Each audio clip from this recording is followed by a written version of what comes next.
নমস্কার বন্ধুরা, মিতা রান্নাঘরে আজকে এই যে ওলকপি দিয়ে আর বাটা মাছের ঝোল করব। কিভাবে করব আপনারা দেখতে থাকুন। এই যে আমি 4টে বাটা মাছ ভালো করে ধুয়ে নিয়েছি। এই যে ওলকপিটা আমি পাতলা পাতলা করে কেটে নিয়েছি, আর অল্প পেঁয়াজ নিয়েছি আর হাফ কাঁচা লঙ্কা নিয়েছি। মাছটায় আমি নুন আর এই যে হলুদ মেখে নিচ্ছি আমি।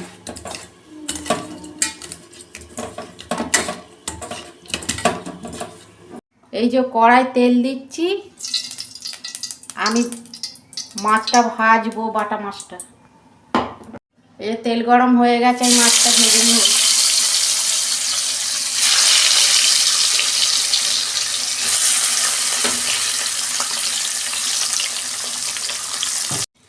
এই যে মাছ ভাজা হয়ে গেছে আমার, তুলে নিচ্ছি।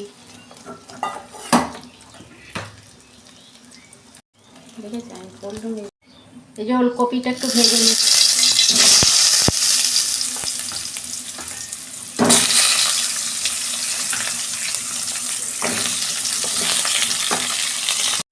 এই যে অল্প নুন, হলুদ অল্প,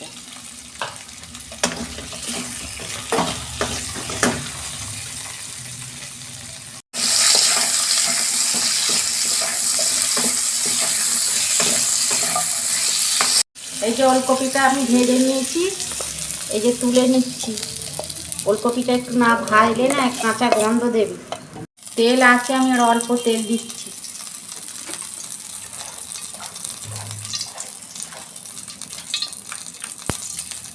তেজপাতা,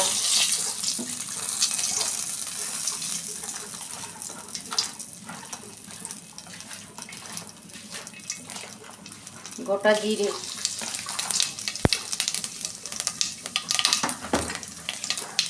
পেঁয়াজ লঙ্কাটা দিয়ে দিচ্ছি।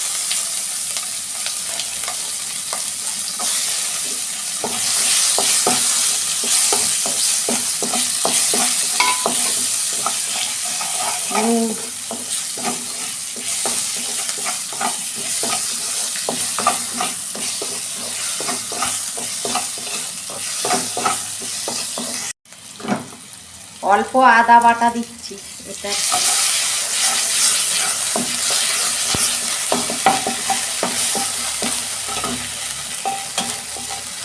অল্প জল দিচ্ছি।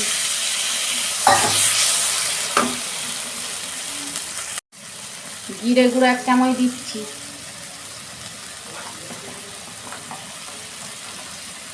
ধনে গুঁড়ো অল্প দিচ্ছি।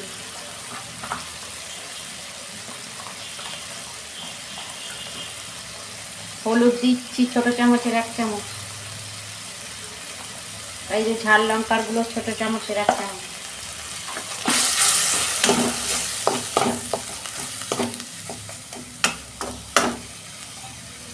অল্প জল দিচ্ছি মশলাটা কষাবো।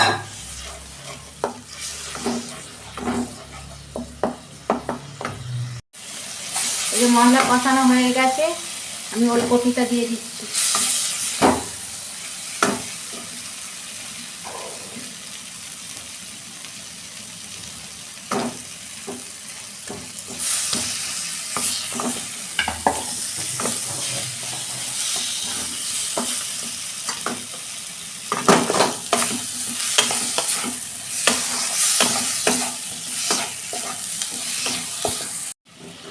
দেখুন বন্ধুরা, আমার মশলা কষানো হয়ে গেছে, আমি এবার জল দিয়ে দিচ্ছি। পরিমাণ মতো জল দেবো, বেশি দেবো না। এই যে আমি ঢাকা দিয়ে দিচ্ছি 5 মিনিট। দেখুন বন্ধুরা, ঢাকনা খুলছি।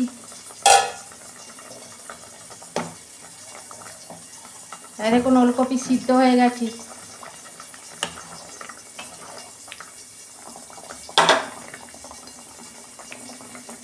মাছটা দিয়ে দিচ্ছি।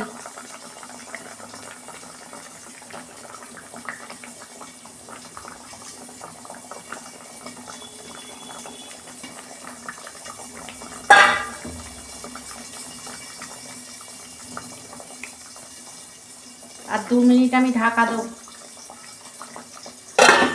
দেখুন বন্ধুরা, ঢাকনা খুলছি।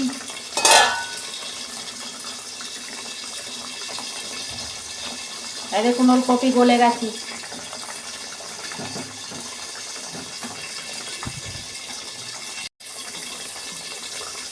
এই যে আমি ধনে পাতা দিয়ে দিচ্ছি অল্প।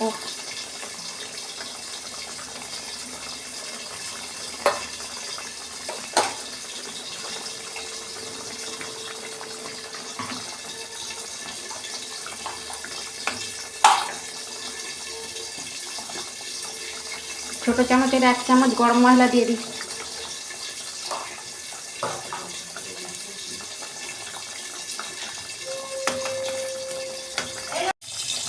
দেখুন বন্ধুরা, আমার মাছের ঝোল হয়ে গেছে, আমি ঢেলে ফেলছি। দেখুন কত সুন্দর হয়েছে। আমার রান্নাটা যদি ভালো লাগে আমার পাশে থাকবেন, লাইক কমেন্ট আর সাবস্ক্রাইব করবেন, আর প্রচুর প্রচুর শেয়ার করে দেবেন। এটা আমি নিত্য নতুন রান্না আপনাদের পাশে তুলে ধরবো। সবাই ভালো থাকবেন, সুস্থ থাকবেন। দেখা হচ্ছে পরের ভিডিওয়। ধন্যবাদ।